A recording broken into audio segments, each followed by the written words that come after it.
राधे राधे प्यारे भक्तों, लोग नजरअंदाज तभी करते हैं जब उन्हें कोई बेहतर मिल जाता है या फिर वे किसी बेहतर व्यक्ति की तलाश में होते हैं। इतना मत बोलिए कि लोग आपके चुप होने का इंतजार करें, बल्कि इतना बोलकर चुप हो जाइए कि लोग आपको दोबारा सुनने का इंतजार करें। खूबियां देखकर तो कितने ही प्यार जताएंगे, जिंदगी में जगह उसे दो जो कमियां देखकर भी साथ ना छोड़े। आजकल जरूरत से ज्यादा अच्छा होना भी जरूरत से ज्यादा जलील करवा देता है। कभी उसको नजरअंदाज ना करो जो तुम्हारी बहुत परवाह करता हो, वरना किसी दिन तुम्हें एहसास होगा कि पत्थर जमा करते हुए तुमने एक हीरा गंवा दिया। जिंदगी का रास्ता बना बनाया नहीं मिलता, स्वयं को बनाना पड़ता है, और जिसने जैसा रास्ता बनाया है उसे वैसी ही मंजिल मिलती है। एकांत सदैव आपका परिचय एक महत्वपूर्ण व्यक्ति से करवाएगा, और वो व्यक्ति है स्वयं आप। जब मन दुखी हो तो अपने मन से पूछना कितना और कब तक दुखी होना है। मन कहेगा लोगों ने मेरे साथ गलत किया है, उन्हें माफी मांगनी होगी, उन्हें बदलना होगा। वो शायद कभी ना हो, क्योंकि उन्हें नहीं लगता उन्होंने कुछ गलत किया है। दुख लोगों के व्यवहार से नहीं, अपनी सोच से होता है। सोच बदलिए, दुख खत्म हो जाएगा। तारीफों के पुल के नीचे मतलब कि नदी बहती है। कोई आदमी चाहे लाख चीजें जान ले, वह पूरे जगत को जान ले, लेकिन अगर वह खुद को नहीं जानता तो वह अज्ञानी ही है। अगर कोई आपको ठुकरा दे तो बुरा मत मानना, क्योंकि वो वास्तव में आपकी कीमत नहीं जानते। मेहनत वह सुनहरी चाबी है जो बंद भविष्य के दरवाजे भी खोल देती है। शब्द, सोच दुनिया बदल देते हैं। जो रिश्ता हमें रुला दे उससे गहरा कोई रिश्ता नहीं, और जो रिश्ता हमें रोता हुआ छोड़ दे उससे कमजोर कोई रिश्ता नहीं। अतीत पर मत रो, वह जा चुका है। भविष्य के बारे में तनाव मत लो, वो अभी तक आया नहीं। वर्तमान में जियो और इसे खूबसूरत बनाओ। हमेशा शांत रहो, इससे आप जीवन में खुद को बहुत मजबूत पाएंगे, क्योंकि लोहा ठंडा होने पर ही मजबूत होता है और गर्म होने पर उसे किसी भी आकार में ढाल दिया जाता है।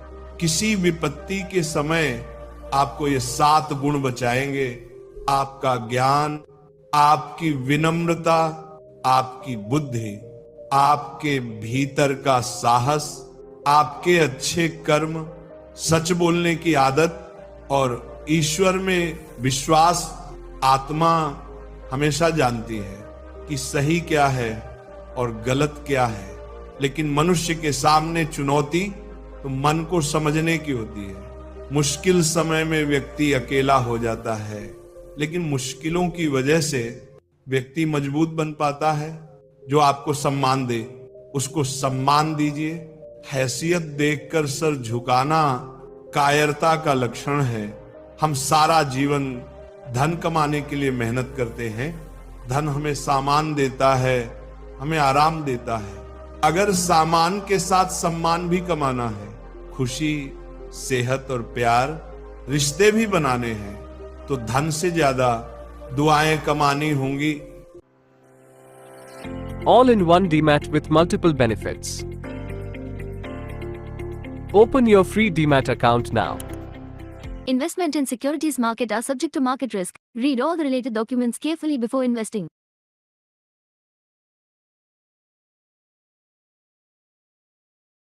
एक बात हमेशा याद रखना, जो धन कमाते हैं जरूरी नहीं कि दुआ कमाते हो, और जो दुआ कमाते हैं वे क्षमता से भी ज्यादा धन कमाएंगे। दूसरों से सहारा लेने पर व्यक्ति का खुद का अस्तित्व खत्म हो जाता है। जिस प्रकार सूर्योदय होने पर चंद्रमा अपनी चमक को खो देता है, वैसे ही महान वही है जो अपने बल पर खड़ा हो। जैसे जैसे आयु बढ़ती है तुम्हें यह एहसास होने लगता है कि तुमने व्यर्थ ही उन लोगों को महत्व दिया जिनका तुम्हारे जीवन में कोई योगदान था ही नहीं, चोरी, चुगली और झूठ, ये 3 बातें इंसान के चरित्र को बर्बाद करती है। अगर जीवन में सच्चाई जाननी है तो सबसे पहले खुद को निरपेक्ष करना पड़ेगा, अपने सारे नकाब उतारने पड़ेंगे, अपनी सारी मान्यताएं, धारणाएं छोड़नी पड़ेंगी, तभी सच जानने के योग्य बन पाओगे। तुम्हारे मन में अगर किसी को भी दुख देने का जरा सा भी भाव है तो तुम अपने लिए भी वही बो रहे हो, क्योंकि तुम्हारे मन में जो दुख देने का बीज है वह तुम्हारी ही मनभूमि में गिरेगा, किसी दूसरे की मनभूमि में नहीं गिर सकता। बीज जो तुम्हारे भीतर है, वृक्ष भी तुम्हारे भीतर ही होगा, फल भी तुम ही भोगोगे। हकीकत में भगवान तो हर इंसान के अंदर है, खुद में उतर कर देखो कितना आनंदमय मंजर है। कुछ पाने वाले हैं, कुछ कदर करने वाले हैं। जब सुखी हो तो कृष्ण को मत भूलना, और जब दुखी हो तो कृष्ण पर विश्वास रखना।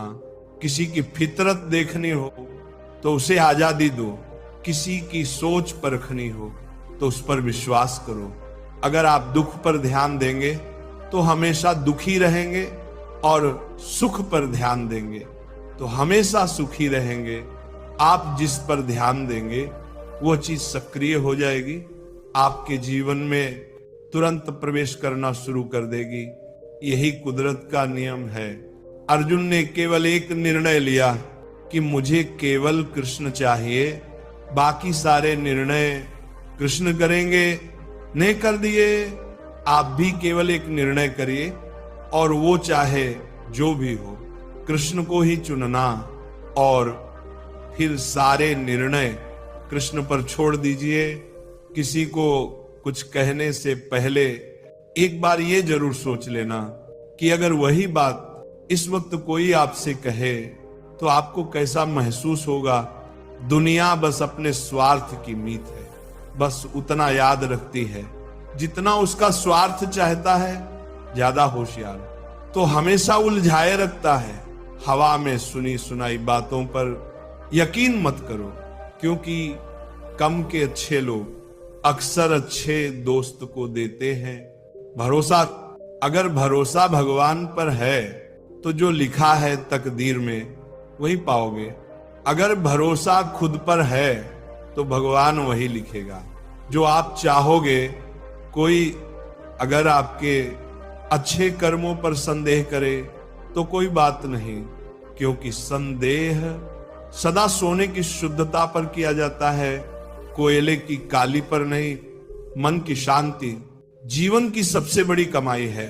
सलाह, साथ और समय, ये बिन मांगे देने पर अक्सर लोग इनका मूल्य सस्ता ही समझ लेते हैं। जो व्यक्ति जितना अधिक शांत होता है उतनी ही गहराई से अपनी बुद्धि का प्रयोग करता है।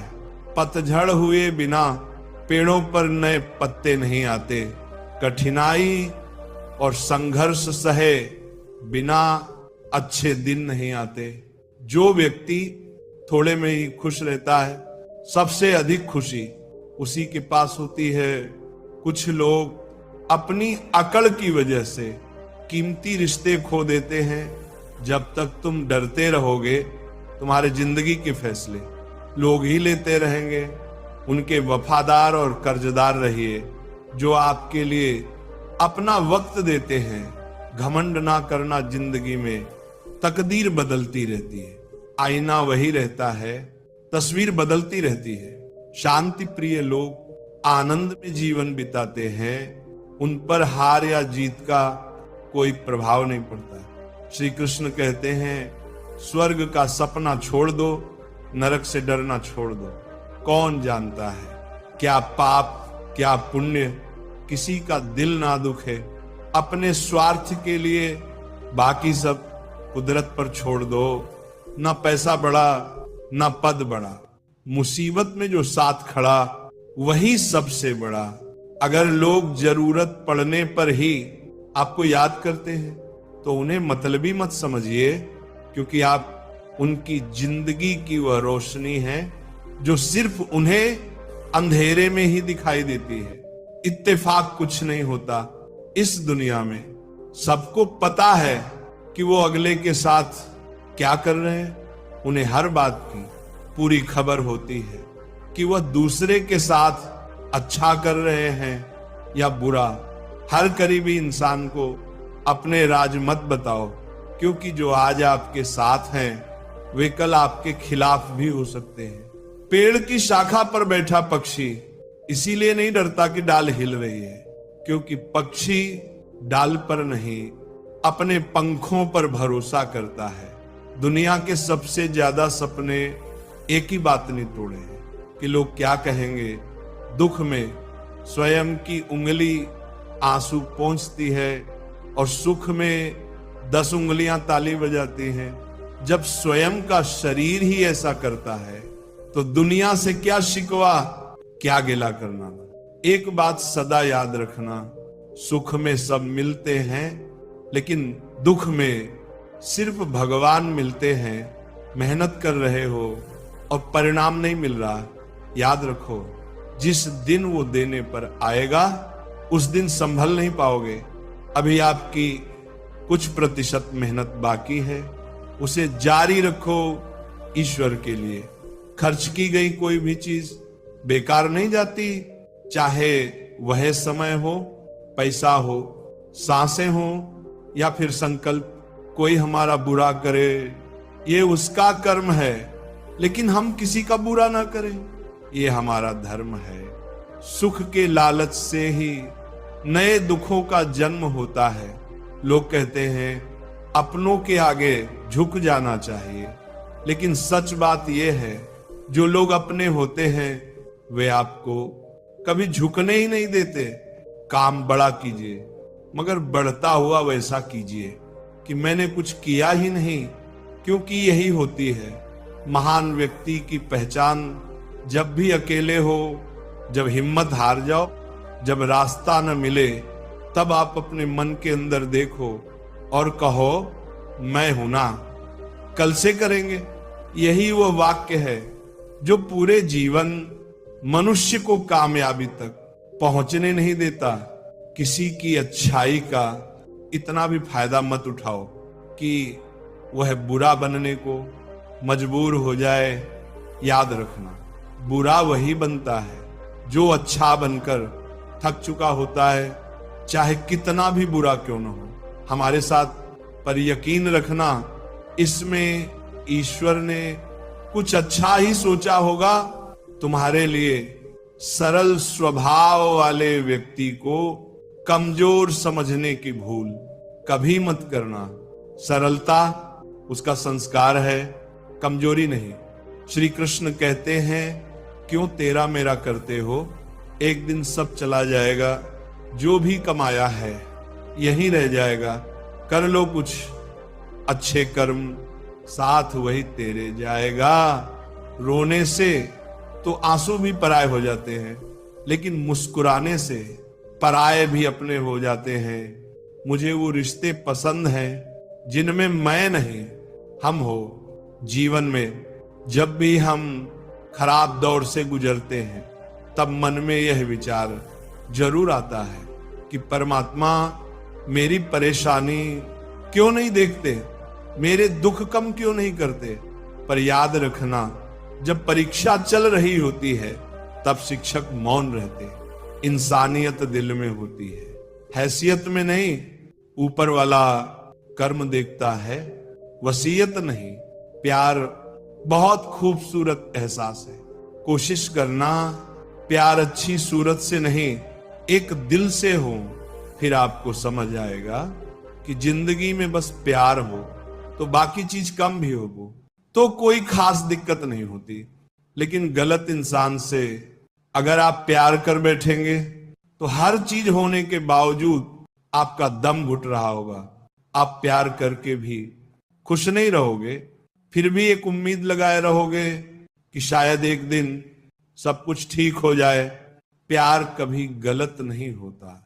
हम इंसान ही गलत लोगों से प्यार कर लेते हैं अच्छे कार्य करने के लिए।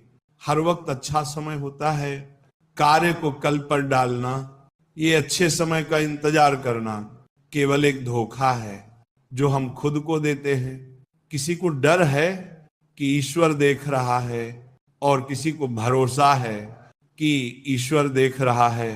बुरे लोगों से ये 13 दोष ऐसे हैं जिसके जीवन में होंगे तो उसको कभी शांति, कभी सुख, कभी ऐश्वर्य ये टिकेगा नहीं और दुर्गति निश्चित हो जाएगी। बहुत ध्यान से सुने, एक श्लोक में 6 दोष और दूसरे श्लोक में 7 दोष। उपासक को कभी इन दोषों को अपने अंदर टिकने नहीं देना चाहिए। और जो संसार के मार्ग में चल रहे हैं, अगर इन दोषों में चलेंगे तो वो जो आपके पुण्य कर्मों से ऐश्वर्य है भी वो नष्ट हो जाएगा। आप दुख, चिंता, शोक से ग्रसित होकर बड़ा दुख में जीवन व्यतीत करेंगे और आपकी गति बिगड़ जाएगी, दुर्गति हो जाएगी। ये 13 लिख लो दिमाग में, डायरी में, क्योंकि ये नोट हो रहा है, आवाज डाली जाएगी, आप बार बार सुन, इनसे बचिए। अपनी बड़ाई, अपनी प्रशंसा कभी अपने मुख से नहीं करना, नहीं तो आपके पुण्य नष्ट हो जाएंगे, बुद्धि भ्रष्ट माने गिर जाएगी। अगर परमार्थ में चल रहे तो भी, और व्यवहार में तो पुण्य नष्ट हो ही जाएंगे। बुद्धि गिरी हुई तभी ऐसी बात होती है।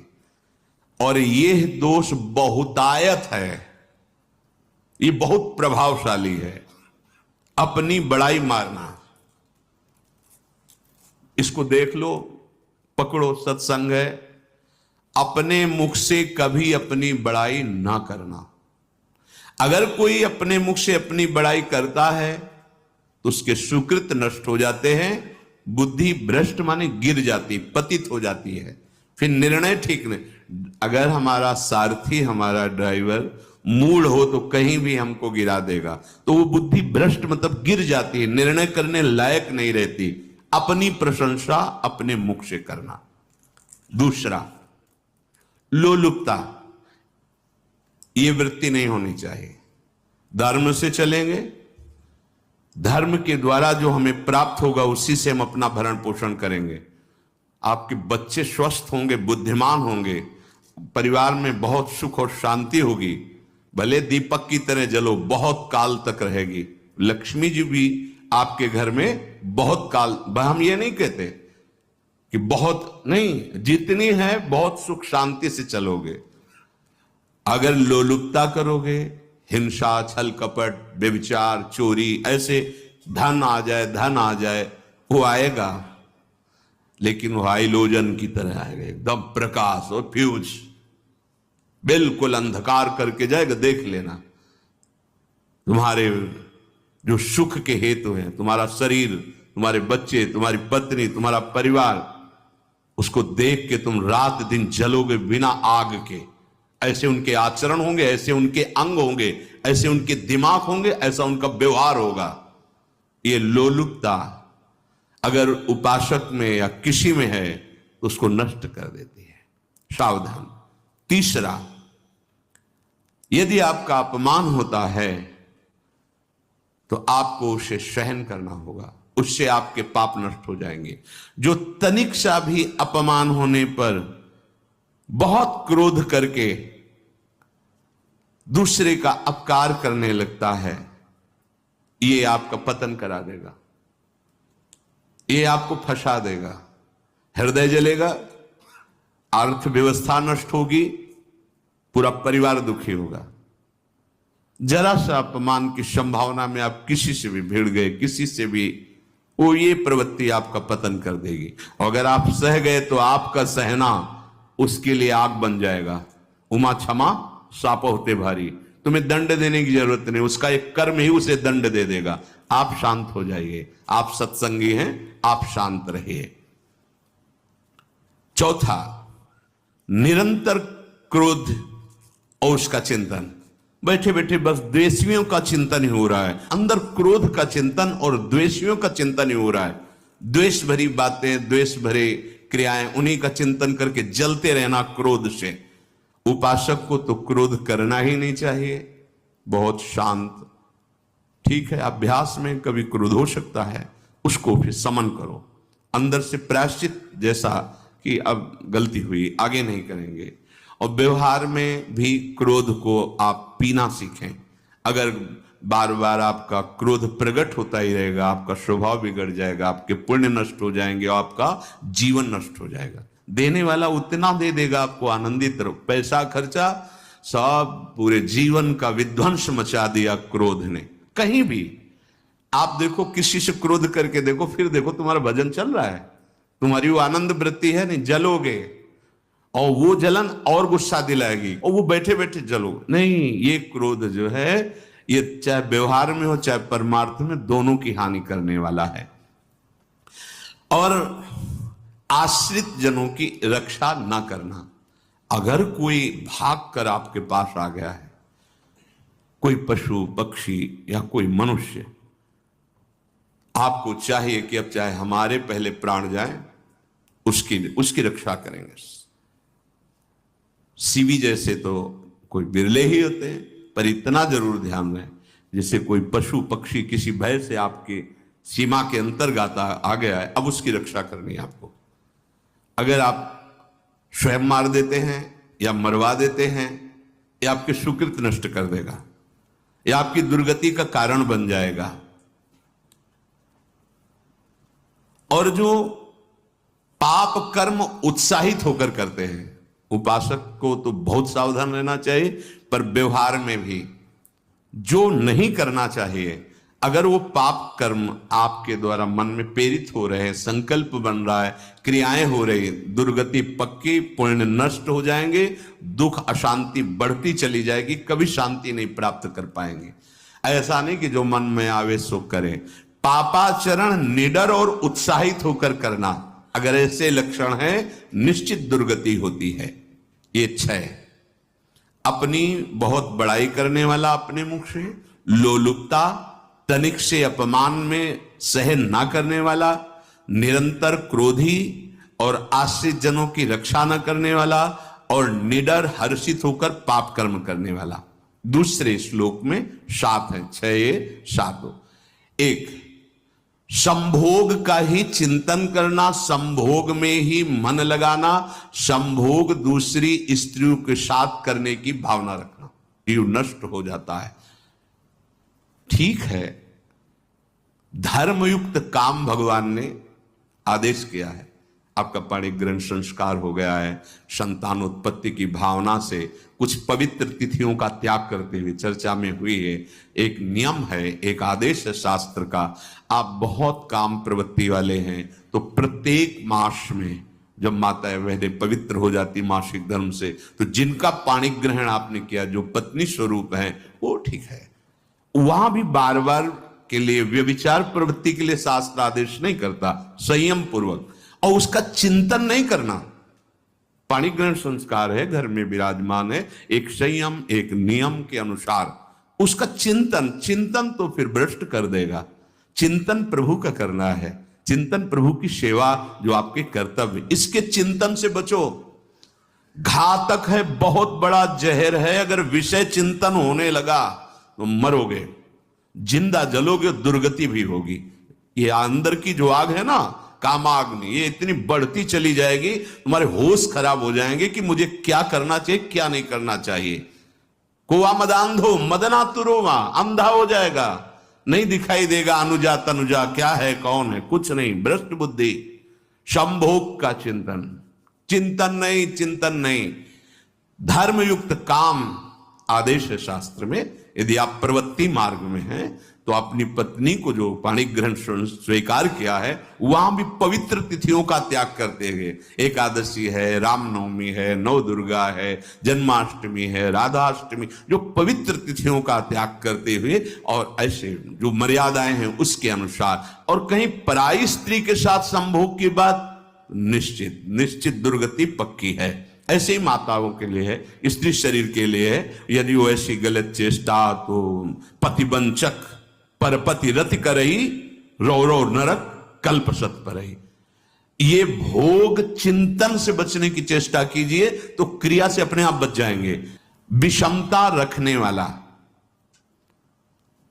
सबके साथ बर्ताव ऐसा कि मैं बहुत श्रेष्ठ हूं, कि गौ सेवा से बहुत जल्दी शरीर पवित्र होता है, हृदय भी पवित्र होता है और गोविंद भी प्रसन्न होते हैं।